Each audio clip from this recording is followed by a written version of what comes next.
Merhabalar, ikinci videomuzda Amsterdam'dayız.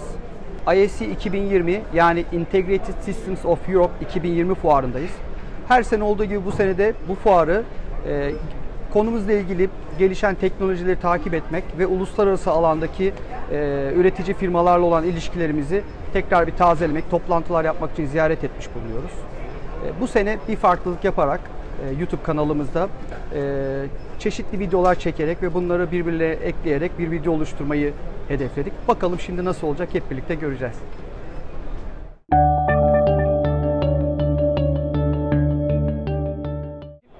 Şimdi fuarın ve akıllı ev otomasyon sisteminin ağır toplarından biri olan Control4 standının önündeyiz.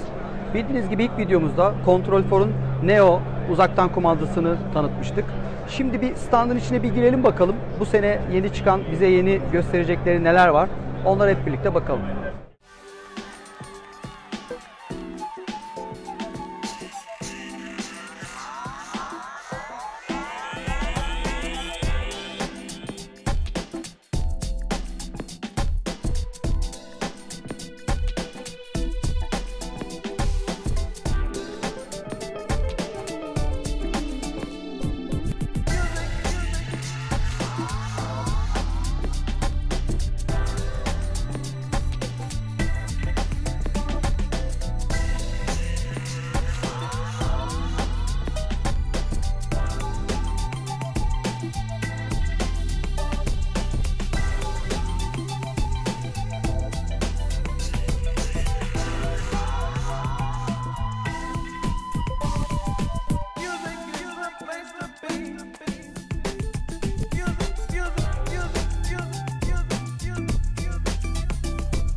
Merhabalar.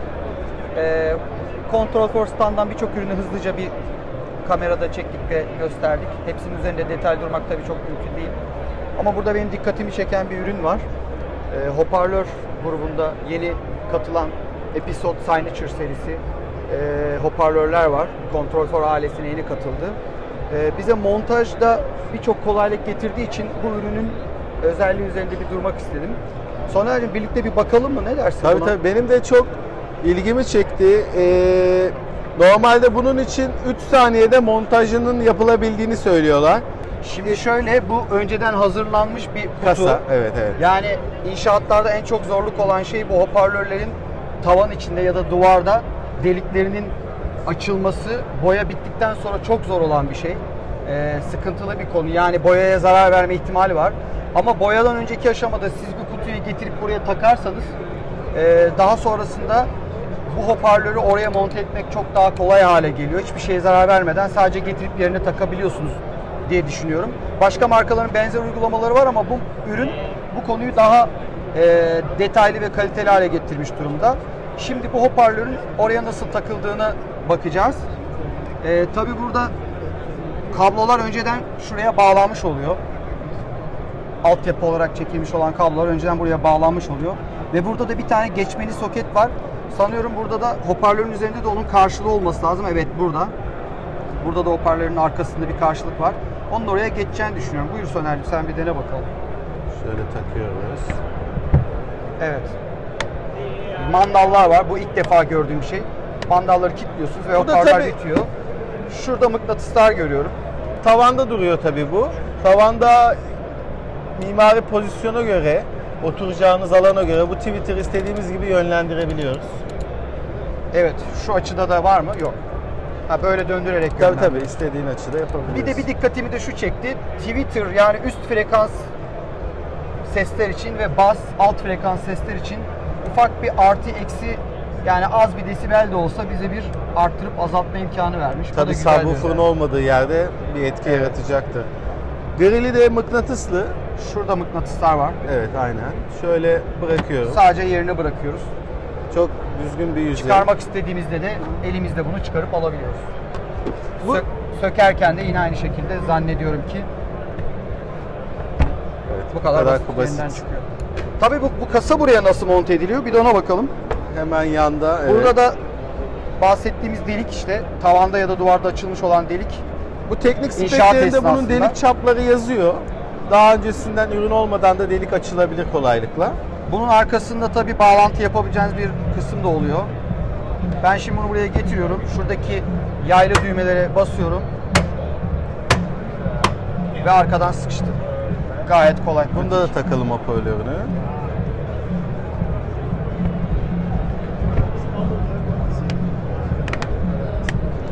Hatta şöyle çekeyim. Burada ürün range'i var tabii. Dikdörtgen olan duvar tipi, yuvarlak olan tavan tipleri. In-wall, in-ceiling serileri. Ve altta da bir tane subwoofer görüyorum. Evet, duvar tipi, gömme bir subwoofer. Bunun da grillini takalım şöyle. Standta fark ettiğimiz ilginç bir ürün daha var. Bunu size göstermek istedik özellikle. Elektrik panosu gibi gözükse de birçok evde aslında ihtiyaç olunan ama önem verilmeyen zayıf akım cihazlarını koyduğumuz bir kutuya ihtiyacımız oluyor.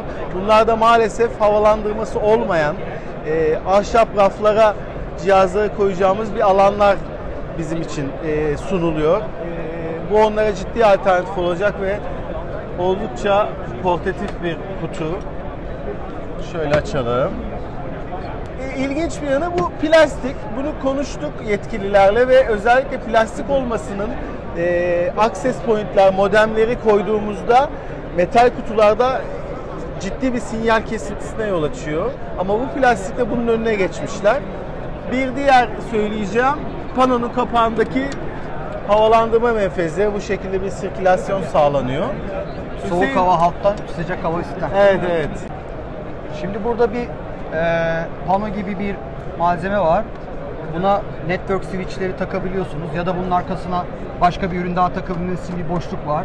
Access pointleri takabilirsiniz. Küçük dimmer, otomasyon dimmerları gibi ürünleri de yine bunun için kullanabilirsiniz.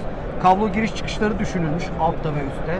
Ve bu modül burada çift yönlü olarak açılıp kapanabiliyor. Hatta istersek yerinden de çıkabiliyoruz. Raflar koyabiliyoruz. Raflar olabiliyor. Rafların üzerine yine küçük cihazlar koyabiliyoruz. Kabloları sabitlememiz için kablo bağlarıyla geçiş delikleri mevcut.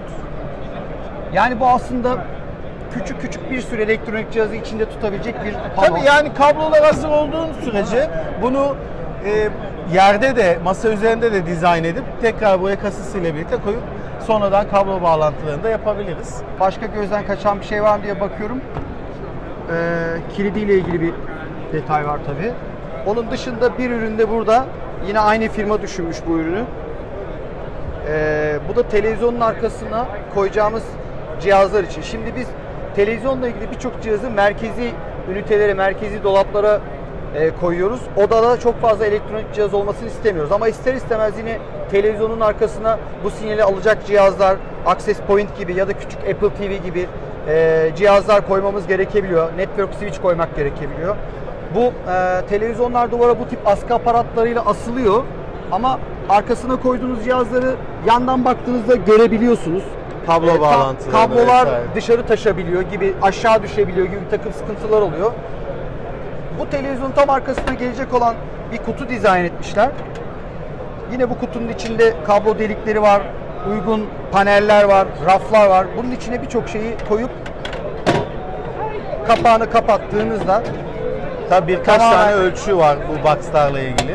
Tamamen temiz bir görüntü elde edebiliyorsunuz. Bu güzel bir şey yani. Tabii bizim dikkatimizi çeken ürünler biraz kurulum yapan projeci firmaların işini kolaylaştıracak olan ürünler. Birçok projede bu problem karşımıza çıkıyor. Hatta televizyonun dışına çerçeve yaptırmaya kadar gidiyor konu, yandan kablo gözükmesin diye. Evet. Kesinlikle uygulanabilir bir çözüm. Bu sene ilk defa karşılaştığımız bir çözüm olmuş. İlk videomuzda ofiste size kutu açılışı yaptığımız kumandalar, evet burada karşımızda. İki rengi ve bir önceki modeliyle birlikte ki hala oldukça ciddi satışları var bu ürünün. Burada ekranlar açık yalnız. Ekranlarında ne var? Biraz ipucu görebiliyoruz. Ama çok detaylara girmeyelim. Bunu ayrıca inceleyeceğiz biliyorsun. Diğer arayüzler var. Arayüzü bunu paylaşmamıştık. Buna detaylı değineceğiz. Kendi demo odamızda var hemen yanında. Evet. Diğer arayüzler, keypad var. Google Home ses kontrolü için sistem bununla uyumlu tamamen. Alexa ile olduğu gibi. Engrave edilmiş bir keypad, senaryo butonları. Burada müzik botunda olduğumuz için müzikle ilgili senaryolar özetlenmiş. Bir telefon Android işletim, evet. Şöyle deneyelim. Evet, kontrolörün arayüzü. Burada mahaller var. Gayet güzel. Örneğin Netflix'in kumandası. Kendi dokunmatik ekranı. 7 inç ve 10 inç sanırım. Bu 7 inç ve 10 inç ekran boyutu. Duvar montajlı modelleri. Zaten son çıkardığı ekranlardı bunlar. 7 inç burada, 10 inç de bu diğeri. Her ikisini biz ofisimizde kullanıyoruz. Yani bunda genelde en çok kullandığımız interkom uygulaması desteği olduğu için evet. Özellikle büyük yapılarda her kata bir tane de uygulama. Ekranlar kendi arasında görüşebiliyor ve kapıdaki görüntülü kapı istasyonuyla görüşülebiliyor. Tabii bir SIP client olarak gözüktüğü için bir dahili telefon sistemi olmuş oluyor network yine üzerinde. Yine alarm sistemini, kamera sistemini buradan görebiliyorsunuz. İzleme noktalarında ne izleneceği, ışıkların, evdeki bütün ışıkların hepsini, termostatların bütün derece seviyelerini, bütün evde dağılan müzik sistemini, motorlu perdeleri ve izleyebileceğiniz Netflix gibi, dinleyebileceğiniz Tidal gibi özel uygulamaların hepsini burada görebiliyorsunuz. Mesela şu an Spotify aktif yukarıda, öyle anlıyorum ben, doğru mu? Evet, Spotify'ın detaylarına girebiliyoruz. Burada evdeki çaldığı bütün bölgeler, evet. Bütün odaların neyi dinlediğini ve neyi izlediğini görebiliyoruz. Şuradan da ve tek tek de kapatabiliyoruz. Galiba, evet. Şu anda Spotify, Media Lounge ve Kids Bedroom'da çalıyor. Çok güzel. Görseller Apple TV kim izliyormuş? Harika. Mutfakta Apple TV izleniyormuş. Acaba yemek tarifi mi? Kapatalım mı? Ne dersin? Kapatalım. Kapat. Bu iOS 3 ile birlikte gelen arayüz gerçekten çok başarılı.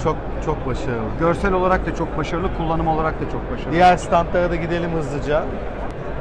Hazır arayüzlerden konuşmuşken yine kullanıcının sistemi yöneteceği arayüzlerden biri de duvarlardaki keypad'ler oluyor tabi. Burada birçok modeli farklı kombinasyonlarla yan yana görebiliyoruz. Tabii tuş takımları ve çerçevesi ayrı satıldığı için bu ürünler istediğiniz kombinasyonu duvar kağıdınıza göre, duvar boyanıza göre, çocuk odası olup mutfak olmasına göre değişik alternatiflerde kullanabiliyorsunuz. Burada basılan düğmenin ne iş yapacağı ile ilgili tabi üzerine yazılan engravingler var. Farklı dillerde yazılmış örnek olarak. Bir tanesi de Türkçe. Türkçeyi de burada gördük. O bizi biraz mutlu etti açıkçası. Bir nokta söylemek istiyorum. Bu engrave edilen yazıların altında RGB ledler var. Yani Şunda var mesela sonra. Bak mavi renk. evet aynen. Bu arka yazı plan ve ışıklar ayrı ayrı rengi verilebiliyor. Bu gece Bak, bunda yeşil mesela. bu gece kullanımımız oldukça kolaylaştırıyor. Yani Ve önüne elim gelince ışık şiddeti değişti. Bakın karanlıkta ve aydınlıkta bu ışığın şiddeti değişiyor. yani Uyurken gece rahatsız yatıyorsunuz, etmemesi evet, karşınızda bir keypad var, onun ışığı rahatsız etmediğiniz dediğiniz noktada bunu ayarlayabiliyorsunuz. Bunların hepsi opsiyonel senaryolar yapılabilecek şekilde dizayn için. edilmiş. Dokunma hissine ne diyorsun? Bir denesene. Güzel olan şu, normalde butonun sağına veya soluna bastığımızda böyle Yamulur değil mi? yamulur ama Bu ince bunda uzun bir şey her var. noktasından bastığınızda bütünüyle hareket ediyor. Güzel. Tamam ama dokunma hissini veriyorum. Ben şunu deneyeceğim mesela. Bence çok az bir sert ama dokunduğunu iyi hissetmen açısından da güzel. Güzel, evet. Ama hemen sana bir kombinasyon Zaten söyleyeyim. ışıkla feedback veriyor dokununca bak. Bu Bastığında. tuşların mat olan versiyonuyla bronz çerçeve hakikaten çok güzel bir kombinasyon oldu. O tabii zevke göre değişir. Evet. Mimarların önüne bunları yatıracağız. Bunları Onlar buraya ne seçer? sabitlemişler. Sizin için deneyecektim ama sabit. Evet, bir önceki videomuzda hatırlarsan Control for range'ini akıllı ev otomasyon sistemlerinden evdeki diğer bütün elektronik sistemlere doğru genişletiyor derken işte bunu kastetmiştik. Standta yine ev elektroniğiyle ilgili diğer ürünlerden biri çok eskiden beridir hoparlör üretimi yapan Trite firması Control for'un bünyesinde ve bu standta da ürünlerini sergilemiş. Yani bence bir home sinema özellikle sistemi için çok güzel ürünler var burada. Mesela bir detay. Sağ sol hoparlör, kule tipi hoparlör gibi görüyorsunuz. Evet, Ama aslında bu seri in room diye geçiyor kendi adlandırmalarında. Burada da yazıyor. Tavana Atmos için bizim ofisimizde de kullandığımız modelde bir InSync hoparlör var. Ama bu direkt tavandan yansımayla o efekti verebiliyor. Güzel bir çözüm. Bunu yani şu anlama geliyor. Normalde Dolby Atmos bir sinema sistemine sahip olmak için tavanda hoparlörünüz olması gerekiyor ama tavana çeşitli nedenlerle eğer bir hoparlör koyamıyorsanız bu front hoparlörün üst kısmındaki açılandırılmış bir hoparlör bu tavan hoparlörünün sesinin size tavandan yansıyarak gelmesini sağlıyor ve Dolby Atmos efektini yine elde edebiliyorsunuz. Duvara gömme olan surround hoparlörler var. Gömme olabilmesi eğer önceden uygulanabiliyorsa çok iyi bir sonuç veriyor hoparlörlerin bence. Evet, yani bu diğer örneğinde gördüğümüz gibi önlerinde grilleri var ve bu griller istediğimiz renk yapılabiliyor. Yani ben bir surround hoparlörün gömme tip olmasına alışkınım ama şurada subwoofer var. Subwoofer çok büyük bir kutu gerektiren bir hoparlör. Bunu duvara gömebilmek, bir grillin arkasına gizleyebilmek gerçekten bence bu güzel. iyi. Bunda uygulama çok önemli. Biliyorsun birçok duvarda olmasından dolayı titreşime sebep olacak. Bu montaj kısmında çok dikkat edilmesi gereken detaylar var. Yani şimdi bunu mesela çok ince bir kutu haline getirip duvara gömme değil de duvara asma tip bir subwoofer haline de getirmişler. Ama asıl olması gereken bu bence. Tabii. Ama bu biliyorsun bu yeni nesil bir subwoofer. Derinliği çok, yani 11 santim bildiğim kadarıyla. Bize o doygunluğu verdi. Bunu benim çok mutlu etti. Ama bunu dinlemedim. Bu bas frekanslar bir hacme ihtiyaç duyuyor ve geniş bir driver'a ihtiyaç duyuyor. Bir davul da benzetebiliriz bunu aslında kabaca. Bu şu anda o gereklilikleri tam anlamıyla yerine getiren bir hoparlör. Bunu yine duvara gömüyorsunuz ve bir grill arkasında kalıyor diye tahmin ediyorum. Ama bunların hiçbiri olmasaydı aslında en standart uygulama evinizde böyle bir tane kutu için yer ayırmanız gerekiyor subwoofer için. Evet, ya da daha küçüğü bu. Derinliği de oldukça fazla. Yine duvar, bu aslında konuştuğumda duvarın üstünde sergileniyor inceliğini göstermek için. Ama normalde in-wall bir uygulama. Tamamen kapanıyor. Ya bu bayağı büyük bir tower front speaker'ın yerine geçebilecek Tabii bir bu yani yol. iyi bir sinema odasında left, right ve center olarak kullanılacak bir hoparlör. Tabii bu istenildiği gibi custom ediliyor. Bütün projeleri, ürünleri seçtikten sonra Control for Design ofisine gönderiyoruz. Onlar teknik programlarla tekrar bize doğru yerleşim planlarını gönderebiliyorlar. Custom'la ilgili orada bir şeyler var ama oraya geçmeden önce ben şunu Evet. gördüm. Bu çok eskiden beri kullandığımız bir ürün. Eğer sağ sol center hoparlörü karşınıza alamıyorsanız, duvara gömemiyorsanız ya da karşınızda bir ayakla alamıyorsanız Veya tavana takmak görmek istemiyor bazen. Tavana biliyorsun. takmak zorundaysanız driverları yine size atış yapacak şekilde şekillendirmişler. Belki yakından Bunu test ettik. Bununla ilgili deneyimde kesinlikle çok başarılı olduğunu bu söyleyebilirim. driverlar oturan kişiye doğru atış yaptığı için hoparlörün tavanda olmasının dezavantajını çok fazla yaşamıyorsunuz. Biraz önce gelir kısmında bahsettiğimiz renk konusu. Biz buna Tride özellikle çok değiniyor. Çünkü böyle bir seçeneğiniz var. Burada görmüşken size hemen göstermek istedik. Örneğin kırmızı. Tabii bu özel işlemlerle boyanıyor. Fırınlama dediğimiz. İstediğimiz RAL kodunu belirttiğimiz zaman istediğimiz renkte bize gelebiliyor. Ya da böyle desenler de olabilir. Tamamen kastimize edilebilen bir sistem var. Bak burada da bir soundbar var. Evet, bunu biliyorum. Televizyona göre imal edilmiş. Tamamen televizyonun ölçüleri verilerek sipariş ediliyor. Televizyonun altında bir hoparlör. Bu yanılmıyorsam pasif bir soundbar Olabilir. değil mi?